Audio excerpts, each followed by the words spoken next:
Selamat datang peoples. Kalian tahu nggak sih apa itu PMBG? Jika belum, yuk kita diskusi bersama-sama. Sebelum itu perkenalkan saya Elfrida dan teman-teman saya ada William, Audrey, Caroline, dan Anderson. Nah, PMBG itu apa sih? Menurut BGN, secara umum tujuan PMBG adalah meningkatkan asupan gizi dan pengetahuan gizi pada kelompok sasaran penerima program tersebut. Hitungannya ada dari sisi ekonomi, ada dari kesehatan, ada dari pendidikan, dan juga ada dari tahanan pangan. Tujuan dari program BG ini untuk mengatasi masalah gizi buruk dan stunting di Indonesia, sekaligus mendukung tumbuh kembang anak-anak, kesehatan ibu hamil, dan ibu menyusui, beserta meningkatkan kualitas pendidikan di tanah air. Lalu, apa permasalahannya? Jadi, dalam pelaksanaannya masih banyak yang menjadi pro dan kontra bagi masyarakat. Hal inilah yang menjadi perdebatan antara pihak pro dan kontra terhadap program tersebut.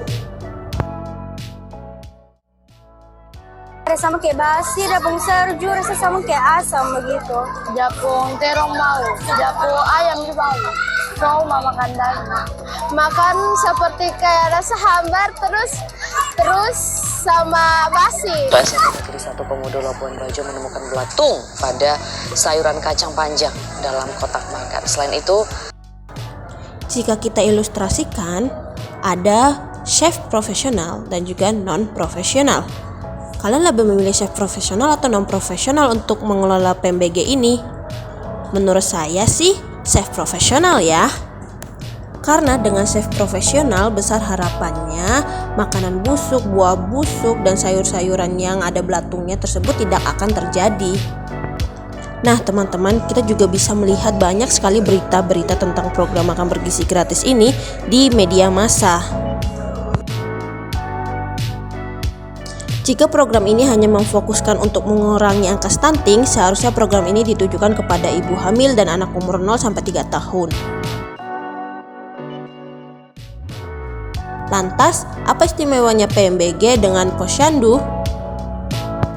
Hal ini merupakan salah satu topik yang cukup hangat karena jika fokus hanya kepada mengurangi stunting guna meningkatkan kualitas manusia, makanan bergizi ini lebih tepat diberikan kepada ibu hamil dan anak-anak umur 0-3 tahun seperti Posyandu lakukan selama ini.